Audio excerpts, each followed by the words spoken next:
Hello students, कैसे हैं आप लोग। स्वागत करता हूं आपके अपने यूट्यूब चैनल अकाउंटेंसी विजन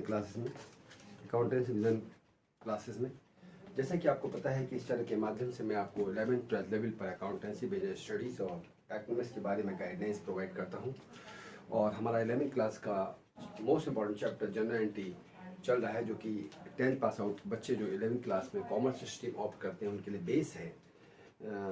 और बेस इसलिए भी है क्योंकि यहीं से आपका मेन चैप्टर्स की शुरुआत होती है। जनरल एंट्री के बाद लेजर के बाद ट्रायल बैलेंस के बाद financial statement with adjustment without adjustment. So इसमें हम यहाँ पर 11th-12th में हम हर चीज़ मैनुअल सीखते हैं। और इसी चीज़ को अगर हम कंप्यूटराइज्ड वे में कंप्यूटर पे ऑपरेट करें, कंप्यूटर पे इसको करें, तो ये काफ़ी कुछ इसमें टैली से रिलेटेड होता है। क्योंकि जो भी transaction in the books of accounts record करी जाती है वो वाउचर्स के बेसिस पर करी जाती है, सोर्स डॉक्यूमेंट के बेसिस पर करी जाती है। कोई भी transaction in the books of account बिना सोर्स डॉक्यूमेंट के बेस पर हम नहीं कर सकते। और दूसरी बात ये भी है कि जनरल एंट्री में सबसे पहले स्टूडेंट्स को डेबिट एंड क्रेडिट के रूल्स का आना बहुत ज़रूरी है, और जिसकी दो अप्रोचेज़ हैं। एक तो हमारी ट्रेडिशनल अप्रोच है और एक मॉडर्न अप्रोच है। ट्रेडिशनल अप्रोच भी मैं आपको ऑलरेडी लास्ट अपने वीडियो में बता चुका हूँ, मॉडर्न अप्रोच भी बता चुका हूँ। सो आज हम chapter number 11th class chapter number 8 journals को डिस्कस करते हैं। और जैसा कि आपको पता ही है कि मैं अपने चैनल की शुरुआत में अपनी क्लास की शुरुआत एक बहुत मोटिवेशनल कोटेशन के साथ करता हूँ। तो आज की मोटिवेशनल कोटेशन ये है कि हर स्टूडेंट्स को अपने लेवल पर हार्ड वर्क करना चाहिए और कंसिस्टेंटली करना चाहिए। क्योंकि हार्ड वर्क अगर आप कर रहे हैं और उसमें कंसिस्टेंसी नहीं है तो उसका कोई रिजल्ट नहीं आ पाता। और कहा जाता है कि hard work and smart work is the key of success. It is very truly sad and it is true in fact also. So hard work and devote maximum time towards your study, that will bring surely success for you. So let's start the class, that is journal. तो journal में हम सबसे पहले देखते हैं कि general entries are of two types, जिसमें सबसे पहले सिंपल जनरल एंट्री होती है और कंपाउंड जनरल एंट्री होती है। सिंपल जनरल एंट्री क्या होती है? सिंपल जनरल एंट्री में सिर्फ एक अकाउंट डेबिट और एक अकाउंट क्रेडिट होता है। यानी it is a general entry in which one account is debited and another account is credited with an equal amount. For example goods purchase of 10,000 in cash, तो हम entry बनाते हैं purchase account debit to cash account being goods purchase. अब अगर हम traditional approach को follow करें तो ट्रेडिशनल अप्रोच में हमारे टाइप्स ऑफ अकाउंट 2 टाइप्स होते हैं, पर्सनल अकाउंट और real account.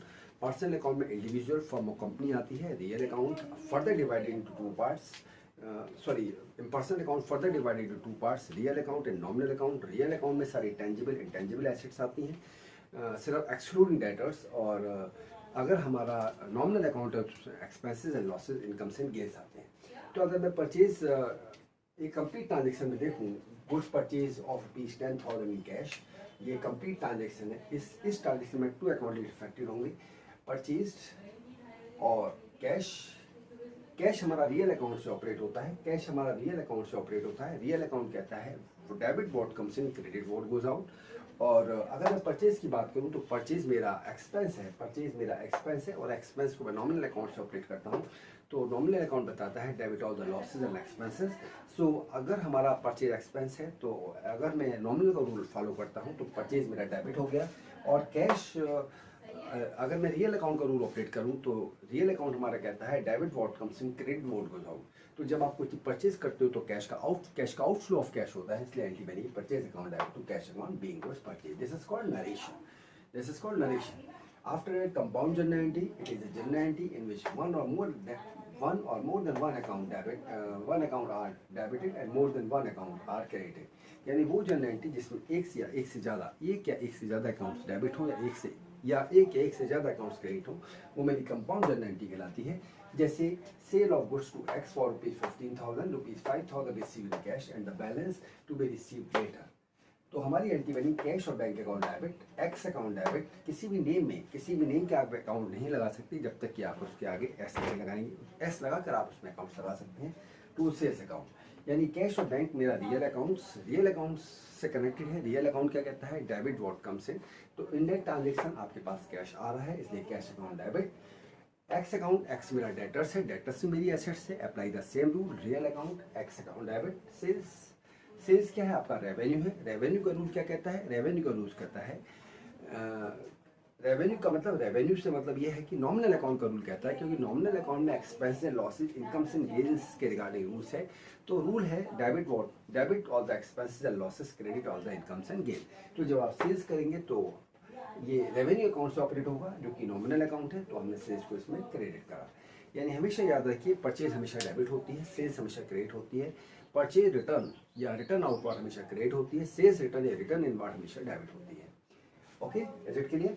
So let us take few generality for clarity. कुछ जनरलिटीज लेते हैं जिससे आपके डाउट्स और ज़्यादा क्लियर हो जाए। पहली जनरलिटी है commence business with cash ₹1 lakh. अब ये कंप्लीट एक ट्रांजेक्शन है, ये आपका बेस स्टूडेंट्स में आपको बता रहा हूँ, क्योंकि अगर जनरल एंट्री में बहुत ज़्यादा प्रॉब्लम आती है। अगर जनरल एंट्री में आपका परफेक्शन नहीं है तो लेजर नहीं होगा, लेजर नहीं होगा तो ट्रायल बैलेंस नहीं होगा, और आगे तक ये प्रॉब्लम आपके साथ चलती रहेगी। तो अपने डाउट्स को क्लियर करने की कोशिश करिए। Commence business with cash ₹1 lakh, आपने बिजनेस को ₹1 लाख से कमेंस करा, राइट। तो एंट्री क्या बनेगी, एंट्री हो गई मेरी cash account debit to capital account being business commence. Amount है मेरा ₹1 लाख का।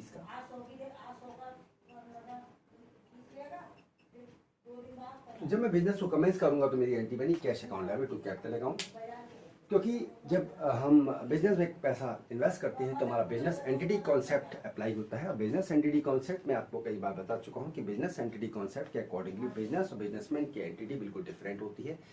बिजनेस में बिजनेसमैन ने जितना पैसा लगाया उस एक्सटेंट तक बिजनेसमैन के लिए एक क्रेडिटर होता है, राइट। यानी कि जो भी पैसा आप इन्वेस्ट कर रहे हैं बिजनेस में, जो भी पैसा बिजनेस में लगा रहे हैं वो आपकी कैपिटल के फॉर्म में बिजनेस में लगा हुआ है। तो हमारी एंट्री बनी बिजनेस में कैश का इन्फ्लो हुआ तो cash account debit to capital account being business commence 1 lakh. This is the general entry. Next है further capital include ₹5 lakh by cheque. हमेशा याद रखिए किसी भी ट्रांजेक्शन में अगर बाई चेक वर्ड आ जाता है, बाई चेक वर्ड आता है तो उसमें हम बैंक अकाउंट का यूज करते हैं। तो अगर आपने फर्दर कैपिटल इंट्रोड्यूस करी है तो यहाँ पर एंट्री बन जाएगी bank account debit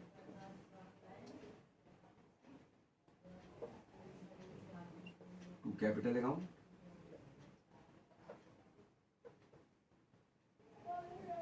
being further capital introduced। ये हो गई मेरी ₹5 लाख की।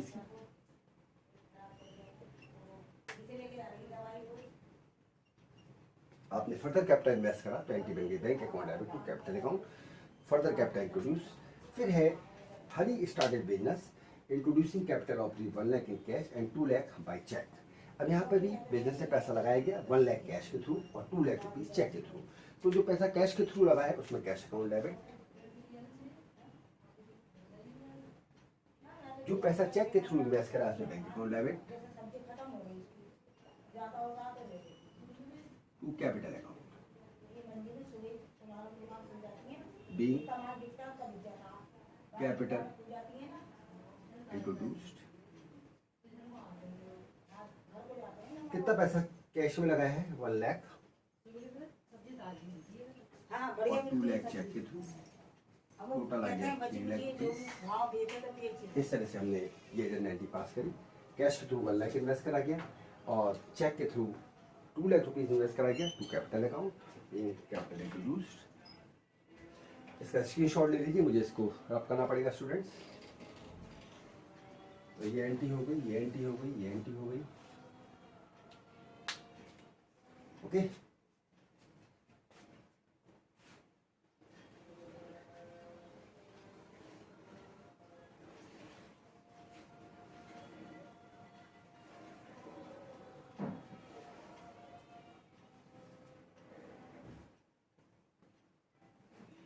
मेरा फॉर्मेट है जनरल एंट्री का, date, particulars, LF, debit amount, credit amount.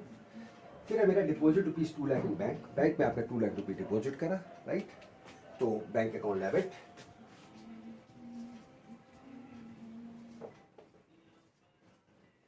to cash account, to capital account, being cash deposited into bank,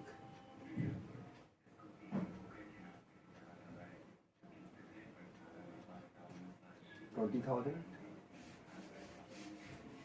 bank में पैसा आपने डिपॉजिट करा तो bank account debit, sorry bank में पैसा डिपॉजिट करा तो bank account debit to cash account. अब इस ट्रांजेक्शन में बैंक और कैश दोनों ही रियल अकाउंट से ऑपरेट होते हैं। रियल अकाउंट का रूल क्या है, डेबिट आउटकम से आने वाली चीज को डेबिट कर दो, तो बैंक पर पैसा बढ़ रहा है इसलिए डेबिट कर दिया, credit what goes out, cash कम हो रहा है तो टू कैश अकाउंट मैंने एंट्री पास कर दी। नेक्स्ट है ये एंट्री भी होगी, purchase goods of 50,000 in cash. मैं आपको पहले बता चुका हूँ कि परचेज हमेशा डेबिट होती है, सेल्स हमेशा क्रेडिट होती है, परचेज रिटर्न और रिटर्न आउटवर्ड हमेशा क्रेडिट होती है, सेल्स रिटर्न और रिटर्न इनवर्ड हमेशा डेबिट होती है। तो परचेज गुड्स 50,000 कैश तो purchase account debit, cash account,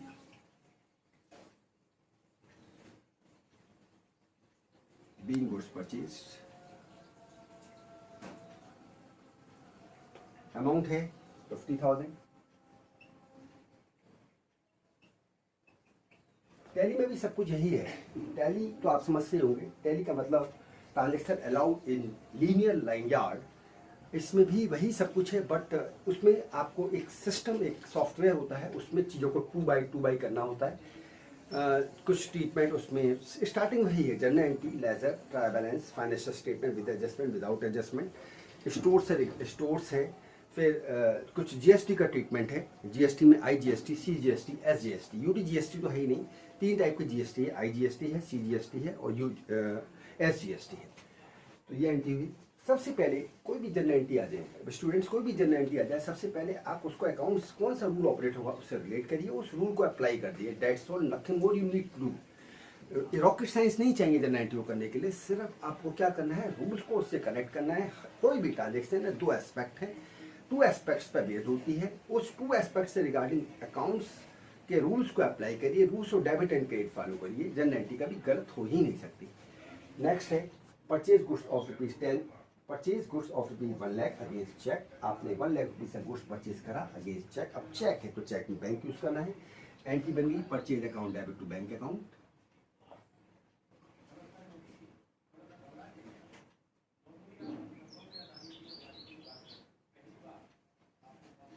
being goods purchased, value है इसकी 1 लाख।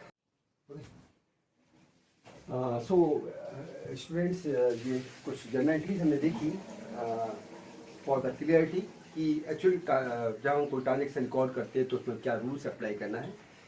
तो जर्नल करना मतलब ट्रांजेक्शन को जर्नल में रिकॉर्ड करना, उसको जनरलाइज करना, उसकी जर्नल एंट्री बनाना कोई बहुत बड़ी रॉकेट साइंस नहीं है। सिर्फ दिमाग में 2 चीज़ें आपको रखनी है कि कोई भी ट्रांजेक्शन हमें दिया है तो उसके 2 एस्पेक्ट होंगे, 2 एस्पेक्ट्स होंगे, उसको अकाउंट से रिलेट करिए कि किस अकाउंट का क्या रूल है और उस रूल को एग्जीक्यूट करिए, अप्लाई करिए। जर्नल एंट्री कभी डेबिट और क्रेडिट के अकाउंट पर गलत नहीं हो सकती। मतलब किसी चीज़ का गलत होना, मतलब अगर कोई जर्नल एंट्री ऐसी आ जाए जिसके बारे में आपको नहीं पता तो डेट इज़ डिफरेंट इशू। लेकिन एक चीज़ होती है कॉन्सेप्ट के बेस पर मिस्टेक होना, वो कभी आपकी नहीं होगी अगर आपने प्रॉपरली डेबिट एंड क्रेडिट के रूल्स को अप्लाई करा। नेक्स्ट एंट्री है purchase goods of ₹5 lakh of ₹5,000 in cash from Ram. अब इसमें इन कैश भी दिया है और राम भी दिया है। If in the transaction cash word is given, then there is no relevance of the name। तो इस कंडीशन में नाम जो दिया है आपको उसका कोई रिलेवेंट नहीं रह जाता, तो नाम आपको कंसीडर ही नहीं करना है। यानी कि ये परचेज आपकी मानी जाएगी कि आपने वो गुड्स परचेज में कैश करा है, मतलब परचेज में कैश में परचेज करा है। ओके, सो ये जर्नल एंट्रीज मुझे रब करनी पड़ेंगी।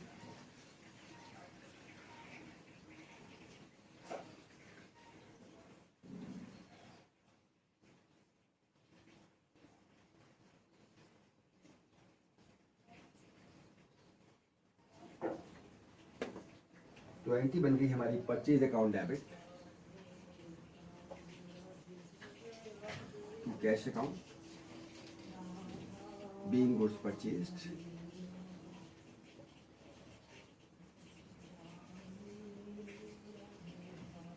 $5,000। अब after date purchase goods of 50,000 from Ram. यहाँ पर गुड्स आपने परचेज करा राम से, लेकिन कैश वर्ड नहीं दिया है, तो इसमें राम का रिलीवेंस है, यानी कि आपकी परचेज क्रेडिट में परचेज है। तो परचेज एक एस्पेक्ट तो डेबिट होना ही है, किसी भी ट्रांजेक्शन का एक एस्पेक्ट आपको पता है कि डेबिट होना है, तो दूसरा एस्पेक्ट क्रेडिट होगा। तो एंट्री बनाइए purchase account debit to Ram's account,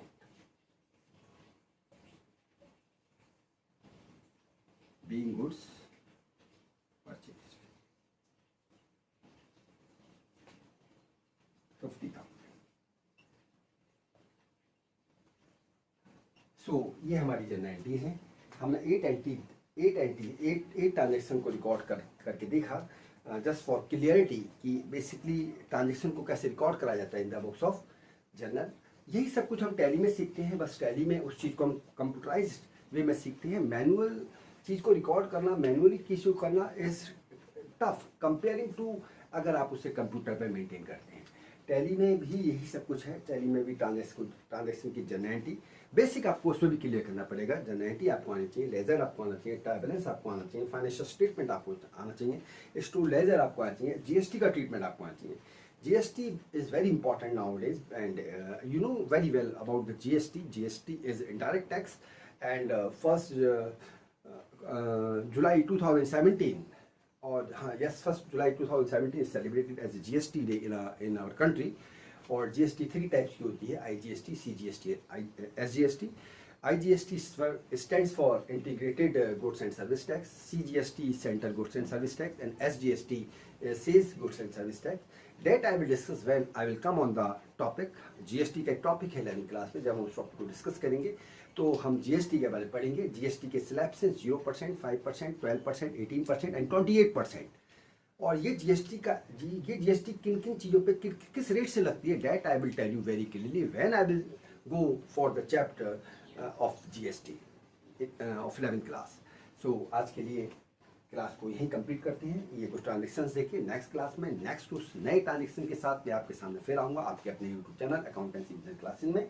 सो अपने चैनल अकाउंटेंसी विजन क्लासेस को लाइक शेयर सब्सक्राइब करना नहीं भूलिएगा, बेल आइकन को जरूर दबाइएगा ताकि लेटेस्ट अपडेट्स आप तक पहुंच सकें। और शेयर को मैक्सिमम अपने फ्रेंड्स को, अपने कलीग्स को शेयर करिए ताकि वो भी इस चैनल में बताई गई बातों का फ़ायदा उठा पाए। सो तब तक के लिए thank you so much, have a good day, have a nice day, thank you so much.